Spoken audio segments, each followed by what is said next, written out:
আমি বললাম ওগো নেমো খারাম ওগো মমতাজ, তোমার তো এমন একটা গান গাওয়ার দরকার ছিল, আমার সোনার ময়না পাখি কোন বা দোষে দাদার দেশে গো, আমরা এই দেশে কেমনে থাকি রে আমার সোনার ময়না পাখি। ঠিক না বেঠে? তবে গায়, একদম গায় না তা মনে করেন না। এখন কি গান গায় জানেন? এখন গোপনে যে টয়লেটে যে গায়, ও আমার দরদি আগে জানলে তোর ভাঙা নৌকায় চড়তাম না, ও আমার দরদি আগে জানলে তোর ভাঙা নৌকায় চড়তাম না, ভাঙা নৌকায় চড়তাম না আর এই বিপদে পড়তাম না, ওরে বর্ডারেতে খাইলাম ধরা বিসিটাও তো পাইলাম না, আগে জানলে তোর ভাঙা নৌকায় চড়তাম না। ঠিক না বেটে? বাবারে, এই জন্য এই গান যেন আবার আমাকে না গাওয়া লাগে, এদিকটাও খেয়াল রাখার দরকার আছে না নাই? হ্যাঁ, এই জন্য মাঝে মাঝে একটু ফোঁস করা লাগে। কি করা লাগে? ফোঁস করা বোঝেন? ফোঁস তাও বোঝেন না। সব যদি বলতে এত তো রাত পার হয়ে যাবে। একবার একটা সাপ পীরের কাছে যে বলছে, পীর সাহেব সে সিহালি চেতন পীর, এখানে হয়তো কোনো এক সময় কোনো পীর এসেছিল, হয়ে থাকতে পারে, আসুক আর না আসুক। ধরেন পীর সাহেবের কাছে গেছে, যে বলছে আমার মুরিদ করি দেন, বলছে এই সাপ তোরে যে মুরিদ করবো, তুই তো লোকজনের কামড়ায় বেড়াইস, লোক মরি যায়। কয় আপনি যদি আমারে মুরিদ বানান তাইলে আমি কাউরে কামড় দেব না, ছবল দেব না। কয় ঠিক আছে, তাইলে তোরে মুরিদ বানালাম, তোরে মুরিদ করে দিলাম। আমার সবক হইলো সকালে বিকালে সন্ধ্যায় জিকির করবি আল্লাহর নামে, খবরদার কাউরে কামড় দিবি না। এখন আপনাদের যে আলু লাগাচ্ছেন, এই আলুর ক্ষেতের মধ্যে সাপ শুয়ে পড়ে সন্ধ্যাবেলা জিকির করতেছে। একজন সন্ধ্যাবেলা গিয়েছে আলুর ক্ষেতটায় পানি দিয়েছে কি দেয় নাই দেখার জন্য, বলে রেখেছিল যে পানি দিয়ে ভিজাই দিবা। যে যখন সন্ধ্যা হয়ে গেছে, আলো আধার, তার মধ্যে আল দিয়ে যাচ্ছে, হঠাৎ ওখানে সাপ শুয়ে শুয়ে জিকির করছে। খেয়াল, ওই সাপের অত অন্য দুনিয়ার ধ্যান জ্ঞান নাই। ওই লোকটা আবার চিন্তা করলো, মাঠে যখন আসিছি কিছু ঘাস কেটে নিয়ে যায় বাড়ি ছাগলের জন্য। ঘাস কিছু কেটেছে, কাটার পরে বাঁধবে কি দিয়ে, দড়ি খুঁজে পাচ্ছে না। চারিদিকে হাঁটাহাঁটি করতে সন্ধ্যার আলো ছায়ার মধ্যে ওই সাপ টান টেনে হয়ে পড়ে আছে। মনে করলে এটা মনে হয় কলার সুবলা বা কলার কুসা বা কলার ডাটা, যাই বলেন না কেন, ওইটা মনে করে ওই দিয়ে এনে কষে ঘাস বেঁধেছে, বাড়ি এনেছে। আনার পরে ঘাস যখন খুলে দিয়েছে, সাপের তো ঘাড় আর পাছা দুইটাই শেষ। কাতরাতি চলে গেছে পীর সাহেবের কাছে, যেই বলছে, পীর সাহেব কত বিপদ হয়ে গেল। কিসের বিপদ? আপনার কাছে মুরিদ হওয়ার পরে আজকে আমি এই বিপদে পড়েছি। ওগো পীর সাহেব, বিপদের কারণটা কি? বিপদের কারণটা হলো আপনি বলেছেন মানুষ রে কাউরে কামড় দিবা না, আমি তো কাউরে কামড় দেব না বলে আমি জিকির করছিলাম। আইলের পরে একজন কৃষক ওই সিহালি থেকে এসেছে মাঠে আলুর ক্ষেত দেখার জন্য। ওর আবার মনে হয়েছে কিছু ঘাস কেটে নিয়ে যায় গরুর জন্য, ঘাস কেটেছে কিন্তু দড়ি আনে নাই। আমারে আলির পরে জিকির করা দেখে ও মনে করেছে আমি কলার সুবলা, তাই আমারে ধরিয়ে নিয়ে বেঁধেছে, ঘাস বেঁধেতে নিয়ে আইয়েছে। কয় তা আমার কি দোষ? কয় আপনার দোষ না, আপনি বললেন কাউরে কামড় দিবা না, আমি এই জন্যই তো কামড় দিই নাই। কয় তোর কামড় দিতে নিষেধ করেছি, কিন্তু ফোঁস করতে তো নিষেধ করি নাই। এবার বুঝেছেন তো ফোঁস করা মানে কি? ফোঁস করা মানে হলো অন্তত যেই ধরবে সেই যদি করে, ও তো ঘাস বান্ধা তো দূরের কথা, ওর পরনে যে লুঙ্গি বান্ধা ওটাও থুয়ে বাড়ি আসবে। ঠিক না বেঠে? আসবে না? আসবে না? তাইলে ফোঁস করার দরকার আছে না নাই? পারি আর না পারি মাঝে মাঝে ফোঁস করবেন, দেখি কেমন ফোঁস করতে পারেন। লিল্লাহি তাকবীর। বগুড়া মানে হইলো এখানে খালেদা জিয়ার আস্তানা, জিয়াউরের দেশ, ঠিক কিনা? সেখানে তাকবীরের আওয়াজ যদি এই হয়, জিয়াউর রহমান তো সে যে সংবিধানে বিসমিল্লাহকে সংযোজিত করেছিল, ঠিক না বেঠে? সংবিধানে শুধু বিসমিল্লাহ সংযোজিত না, এই দেশে ইসলামী এবং ইসলামী মূল্যবোধ যেন টিকে থাকতে পারে তার জন্য যথেষ্ট ভূমিকা এবং পদক্ষেপ গ্রহণ করেছিল সেই সরকারের নাম ছিল জিয়াউর রহমানের সরকার। আমার এলাকায় যশোরে নিজ হাতে কুদাল দিয়ে খাল কেটেছে, কেটে মানুষের ইরি ধান চাষের উপযোগী করে দিয়েছে। এই হলো জিয়াউর রহমান ছিল, তার বাড়ি এই মাটিতে। অথচ আপনাদের আওয়াজ এত দুর্বল, এত ক্ষীণ, এটা হইলে হয়? একটু আরো জোরে আওয়াজ দিতে হবে, লিল্লাহে তাকবীর, আল কোরআনের আলোক, আল হাদিসের আলোক, আমার নেতা তোমার নেতা, লিল্লাহি তাকবীর। একটু আওয়াজ না দিলে বুঝা যায় না যে মুসলমানদের মধ্যে কথা বলছি। গোরস্থানে যদি ওয়াজ করি তাইলে ঠিক আছে, গোরস্থানে যে যদি আবার কিছু জায়গায় দেখি শ্রোতা ভারতের শ্রোতার মতো। ইন্ডিয়ায় মুসলমানরা তো বেশি চিৎকার চেঁচামেচি করতে পারে না, পারে তো ওরা ওই যে ওয়াজ শোনে, চুপচাপ ওয়াজ শোনে, কোনো কথা বলে না। যাই বলা হোক আমিন ওলা দোয়াল্লিন, কোনো আমিন টামিন কিছু নেই। আপনি যাই বলেন চুপ করে থাকবে, একবার ঘাপটি মেরে। আব্দুল সালাম যুক্তিবাদী ভাইও ছিল ইন্ডিয়ায়, আমিও ছিলাম, আপনাদের এলাকায় বাড়ি ছিলেন না একসাথে। আমি বললাম ভাই ইন্ডিয়ায় তো যা ওয়াজ করি তো মজা পাই না। কেন? যাই বলি কেউ তো কোনো রেসপন্স করে না, কথা বলে না, সাই দেয় না, উত্তর দেয় না।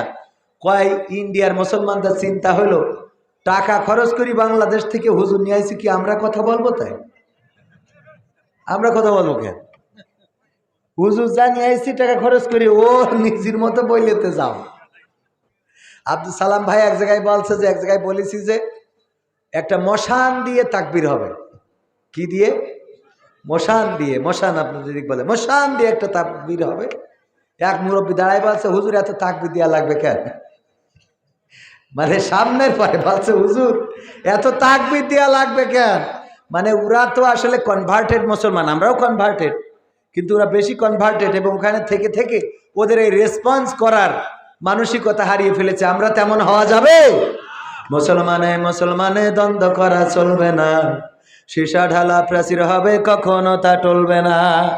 বললাম রিভারটা একটু রাখবেন, রিভারটা দেন। মুসলমানে দ্বন্দ্ব করা চলবে না, সীসা ঢালা প্রাচীর হবে কখনো তা টলবে না।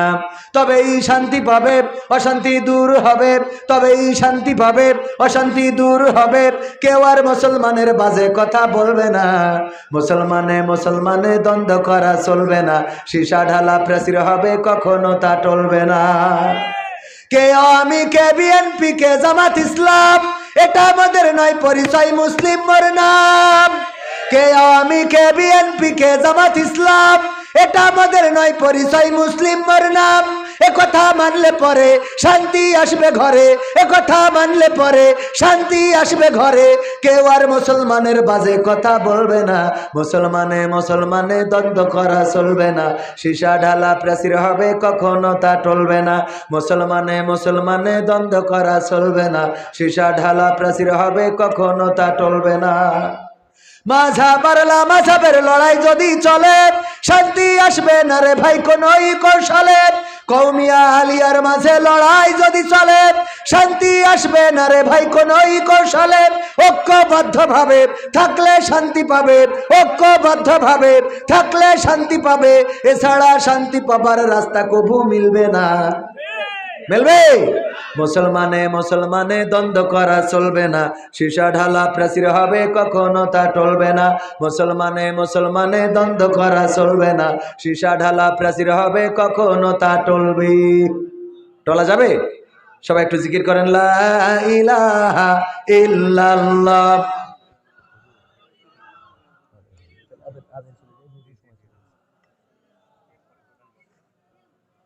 লা ইলাহা ইল্লাল্লাহু মুহাম্মাদুর রাসূলুল্লাহ। ওগো আমার ভাইরা, মুসলমান কেমন হওয়া লাগবে এটা নিয়ে আলোচনা করতে চেয়েছিলাম। আল্লাহ রাব্বুল আলামিন বললেন ইয়া আইয়ুহাল্লাযীনা আমানুত্তাকুল্লাহ হাক্কা তুকাতিহি ওয়া লা তামুতুন্না ইল্লা ওয়া আনতুম মুসলিমুন। ওগো ঈমানদারেরা, তোমরা আল্লাহকে ভয় করো যেমন তাকে ভয় করা উচিত, আর ততক্ষণ পর্যন্ত মৃত্যুবরণ করো না যতক্ষণ পর্যন্ত না পূর্ণ মুসলমান হতে পারো। সবাই জোরে জোরে বলেন সুবহানাল্লাহ। সাবধান করে দিয়েছেন কে? সাবধান করে দিয়েছেন কে? আল্লাহর নাম নিতেও আপনাদের কষ্ট হয়। ওগো আমার ভাইয়েরা, বাবাজিরা আমার, আল্লাহর নাম নিতে মুখে আল্লাহ শব্দটা বলতেও যাদের কষ্ট হয়ে গেল, তাদেরকে এতটুকু বলতে চাই, বাড়িতে অনেকেই কুকুর পালন করে, আছে না নাই? এই কুত্তার জন্য কেউ বিরিয়ানি পোলাও রান্না করে খাওয়ায় না, এই কুত্তার জন্য কেউ সুস্বাদু খাবার দেয় না, বরং বাড়িতে যেইগুলো অবশিষ্ট থাকে, উচ্ছিষ্ট থাকে, যেইগুলো ফেলে দেওয়ার জন্য আমরা রেখে দিই, সেইগুলোই কুকুর খায়। খাওয়ার পরে সারাটা রাত জেগে বাড়িওয়ালার বাড়ি পাহারা দেয় না, দেয় না? বাড়িওয়ালার বাড়িটা পাহারা দেয়। গভীর রাত কবির বিন সামাদ যদি সভাপতির বাড়িতে যেয়ে দরজায় নক দেয়, টক টক টক টক টক টক করে ঘা দেয়, আর ওই বাড়ি যদি সভাপতির একটা কুকুর পালা থাকে, কুকুর ও নিশ্চিন্তে ঘুমাবে নাকি? ঘুমাবে নাকি? কি হয়েছে? কুত্তায় প্রথমে বলে না, বলে এই কি হয়েছে তোর, এই তুই কোন দলের লোক, এই আমলি করিস নাকি? মানে ওর ভাষায় এগুলো বলে, এই তোর ঢুকতে দেওয়া হবে না। এরপরে যখন বাড়ির মালিক বুঝতে পারে কুকুর যেহেতু ডাকছে, বাড়িতে হয়তো কেউ এসেছেন, তাড়াতাড়ি করে গেটের কাছে আসলো, এসে দরজা খুলে যদি দেখে কবির বিন সামাদ, হঠাৎ করে কুত্তারে বলে এই চুপ থাক, আর কুকুর ঘেউ ঘেউ করে। লিল্লাহি তাকবীর। প্রধান অতিথির আগমন, মাহফিলের পক্ষ থেকে, মাহফিলের পক্ষ থেকে জনাব সাদুজ্জামান সাহেবের আগমন, আমাদের পক্ষ থেকে, সিহালিবাসীর পক্ষ থেকে লিল্লাহি তাকবীর।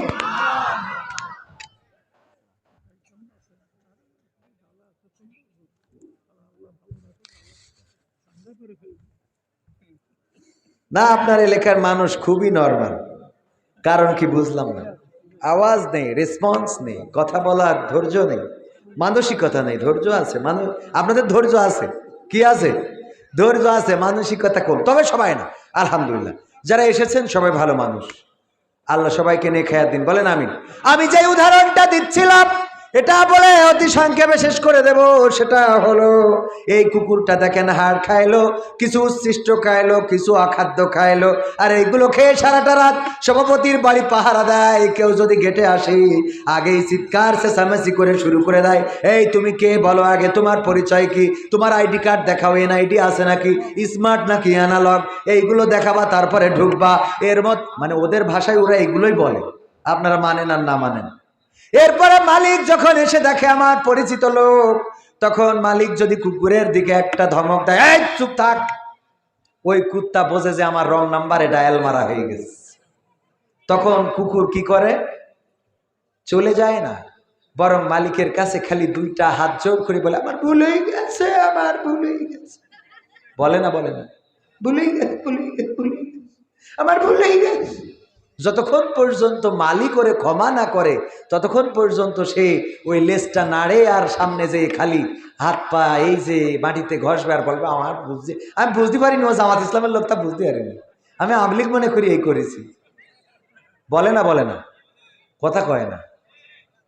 আরে এবার বোঝেন, সেই আল্লাহর গোলাম আমরা, আমাদের যদি আল্লাহ বলতেও কষ্ট হয়, তাইলে আমরা কি আপনাদের কাছে বিচারের ভার ছেড়ে দিলাম? ও আমার ভাইরা, মুসলমান হতে বলেছেন কে? আচ্ছা সবাই একটু হাত উঁচু করে বলেন দিন, আল্লাহ, আল্লাহ, আল্লাহ, আল্লাহ, আল্লাহ, আল্লাহ। আর আগের আওয়াজ আর এই যে এখন বললেন আওয়াজ, আল্লাহ, আল্লাহকে ডাকবেন, আল্লাহ সাড়া দিবে। আল্লাহর নবী বলেছেন, কোন বান্দা যদি আল্লাহর দিকে এক কদমে গিয়ে যায়, আল্লাহ রাব্বুল আলামিন তার রহমতের ক্ষুদ্র রহমতের কদম 10 কদম তার দিকে বাড়িয়ে দেন। বলেন সুবহানাল্লাহ। আমরা আল্লাহকে ডাকি না, একবার যদি ডাকি কয়বার সাড়া দেন? একবার ডাকলে 10 বার আল্লাহ ডাকের সাড়া দেন। সুতরাং আল্লাহকে যদি ডাকেন আল্লাহ নিরাশ করবে না। আল্লাহ তাকনাতু মির রাহমাতিল্লাহ। আল্লাহকে যারা ডাকে ডেকেছে পেয়েছে, আল্লাহকে যারা ডাকে নাই তারা পায় নাই। কেমন পেয়েছে? আজকে যিনি প্রধান অতিথি জনাব মাওলানা শাহাদাতুজ্জামান, উনি আজ থেকে আরো 15 বছর, আজ থেকে 3 মাস আগে এই 15টা বছর কোনোদিন এমন ভাবে আসতে বসতে পেরেছে নাকি? কোন স্টেজে কি উঠতে দেয়া হয়েছে? বরং ওনার নামটা যদি কোনো পোস্টারে লেখা হতো সেই মাহফিল বন্ধ হতো না? হতো না? সেই মাহফিল বন্ধ হয়ে যেত। ওগো আমার ভাইয়েরা, যাদেরকে স্টেজে উঠতে দেয়া হলো না, যাদের নামে গুন্ডার পরে গুন্ডা মামলা, 10টা 20টা 15টা 25টা 50টা করে মামলা, এমনকি মারা গেছে, কবরে গেছে, তা ওর বলেছে যে আবার উঠে এসে হাজিরা দিয়ে যাস। ঠিক না বে ঠিক? একবার স্যারে বলছে, এই ইরশাদ শিকদারের নাম শুনেছিস? ইরশাদ শিকদার নাম শুনেছেন আপনারা? বল, ছাত্র বলছে হ্যাঁ শুনেছি। তা বলছে যে সে কেমন লোক ছিল বলতে? বলছে ও ছিল বাপের বেটা। বলছে কিরাম বাপের বেটা? বলছে এই তো বাপের বেটা, হলি তো ইরশাদ শিকদারের মতোই হতে হবে। কেন? তা বলছে ইরশাদ শিকদার মরিয়ে যাওয়ার পরে সেই কবর পুলিশ পাহারা দিয়েছে যে কখন আবার উঠে দৌড় মারে, কখন আবার উঠে দৌড় মারে। তো এইরকম হতে হবে যে মরিয়ে গেলেও পুলিশ নিশ্চিন্তে থাকবে না যে কখন আবার উঠে আসে। এই জন্য জামাত নেতাদের বিরুদ্ধে মরিয়ে গেছে, তাও মামলা দিয়েছে যে যদি কোনোদিন উঠে আস তাও যেন ওর কোর্টে জাতি হয়, ওই দিন ধরব। কথা বলে না, ঠিক না বেঠে? ওগো আমার ভাইয়েরা, ডেকেছেন কাকে? তাহাজ্জুদ পড়ে ডাকলেন, মুসিবতে ডাকলেন, কারারুদ্ধ অবস্থায় ডাকলেন, হাতে হ্যান্ডকাপ পরা অবস্থায় ডাকলেন, বিপদে পড়ে ডাকলেন। আল্লাহ রব্বুল আলামিন ডাকে সাড়া দিয়েছে না দেয় নাই? সেই আল্লাহকে ডাকলে আল্লাহ ডাকে সাড়া দেন না? দেন না? দেয় না? দেয় না? ওগো আমার ভাইয়েরা, আল্লাহ রব্বুল আলামিন তার পথে চলার জন্য আমাদের তাগিদ করেছেন, বলেছেন ইয়া আইয়ুহাল্লাযীনা আমানু হাল আদুল্লুকুম আলা তিজারাতিন তুনজিকুম মিন আযাবিন আলীম। ওগো ঈমানদারেরা, আমি তোমাদের ব্যবসার কথা বলি, ব্যবসা শিখাই দিই। কোন ব্যবসা করবা? আলুর ব্যবসা নাকি পেঁয়াজের ব্যবসা? আপনাদের এখানে যদি কেউ ধানের ব্যবসা করে বিপদে পড়তে পারে, কারণ এখানে আলু অঞ্চল। কি অঞ্চল? কি অঞ্চল? আলু অঞ্চল। আমার এলাকায় ধান, ওখানে যদি ধানের ব্যবসা না করে কেউ আলুর ব্যবসা করতে যায়, সারা গ্রাম ঘুরে বেড়ালেও 2 কেজি আলু পাবে না। সারা গ্রাম ঘুরেও 2 কেজি আলু পাবে না, যেখানে আলু নেই সেখানে। তো এই জন্য আল্লাহ বলছে দেখো আমি ব্যবসা শিখাই দিই, তোমরা কোন ব্যবসা করলে লাভবান হবা সেই ব্যবসা করার জন্য পরের আয়াতে বলছে তুমিনুনা বিল্লাহ ওয়া রাসূলিহি ওয়া তুজাহিদুনা ফি সাবিলিল্লাহ বিআমওয়ালিকুম ওয়া আনফুসিকুম যালিকুম খায়রুল লাকুম ইন কুনতুম তা'লামুন। আবার আল্লাহ বললেন আর সেই ব্যবসা শুনে নাও, সেই ব্যবসা করার জন্য আল্লাহর প্রতি ঈমান আনতে হবে আগে, তারপরে রাসূলের প্রতি ঈমান, তারপরে তোমাদের 2টা ইনভেস্ট লাগবে। কয়টা ইনভেস্ট লাগবে? কয়টা? একটা হলো বিআমওয়ালিকুম, মাল লাগবে, ওয়া আনফুসিকুম, এবং জান লাগবে। যদি তোমরা এই 2টা জিনিস আমার রাস্তায় দিতে পারো তবেই তোমরা সফল কাম হবে। বলেন সুবহানাল্লাহ। জান এবং মাল দেওয়ার দরকার আছে না নাই? 1952তে আমরা রক্ত দিয়ে প্রমাণ করেছিলাম আমরা রক্ত দিতে জানি, জীবন দিতে জানি, শহীদ হতে জানি। আর আমার সালাম, রফিক, শফিক, জব্বার, বরকত তারা রক্ত দিয়ে প্রমাণ করেছিল আমরা রক্ত দেব, জীবন দেব, আমরা শহীদ হব, কিন্তু মায়ের ভাষার অধিকার ছেড়ে দেব না। বলেন ঠিক কিনা? তারপরে 1971-এ আমার বাংলাদেশের জনসাধারণ তারা রাজপথে নেমে প্রমাণ করে দিয়েছিল রক্ত দেব, জীবন দেব, শহীদ হব, কিন্তু বাংলাদেশের মাটির অধিকার ছেড়ে দেব। 2024-এ এসে রক্ত দেওয়ার শপথ নিলেন, রক্ত দেব, জীবন দেব, শহীদ হব, কিন্তু এই বাংলাদেশের মাটিতে স্বৈরাচার রাখা হবে না। ঠিক না বেঠে? আছে? সিদ্ধান্ত নেওয়ার দরকার আছে না নাই? সিদ্ধান্ত নিতে রাজি আছেন?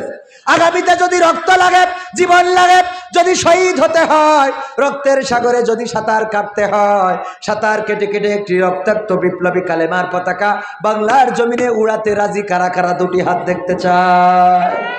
লিল্লাহি তাকবীর। আল কোরআনের আলো, আল হাদিসের আলো, আল্লাহর আইন চাই, আল্লাহর আইন চাই। লিল্লাহি তাকবীর। সত্যি দেবেন? সত্যি দেবেন? রক্ত লাগলে দেবেন? আজকে রক্তের দরকার নাই। যারা হাত উঁচু করেছেন এবার পকেটে হাতটা ঢুকিয়ে দেন, রক্ত আর একদিন নিবানে। আজকে একটু টাকা দেন, দেখতে চায়। আমার ক্যামেরা পারসন কই? আমি না দিয়ে শুরু করা ঠিক হবে না। আমার আল্লাহ বলেছেন, ইয়া আইয়ুহাল্লাযীনা আমানু লিমা তাকুলুনা মা লা তাফআলুন। ওগো ঈমানদারেরা, এমন কথা বলো না যা তোমরা কাজে করো না। আমি বলবো দান করেন, দান করেন, আমি দেবো না। তাহলে কি আয়াতের সাথে কি মিল থাকলো? কথা কেন মিল থাকলো? আমি ব্যক্তিগতভাবে শুরুটা করে দিলাম। অনেকেই বলে বউনি করা। আমি বউনিটা করে দিলাম 500 টাকা এই মাদ্রাসার জন্যে, এই মাহফিলের জন্য দান করলাম। 5000, 10,000, 2000, 3000 টাকা দেওয়ার মতো কোন আল্লাহর বান্দা আছেন? মুসাফির নাম কি? জাহাঙ্গীর হোসেন ভাই অনেক সুন্দর একজন মানুষ।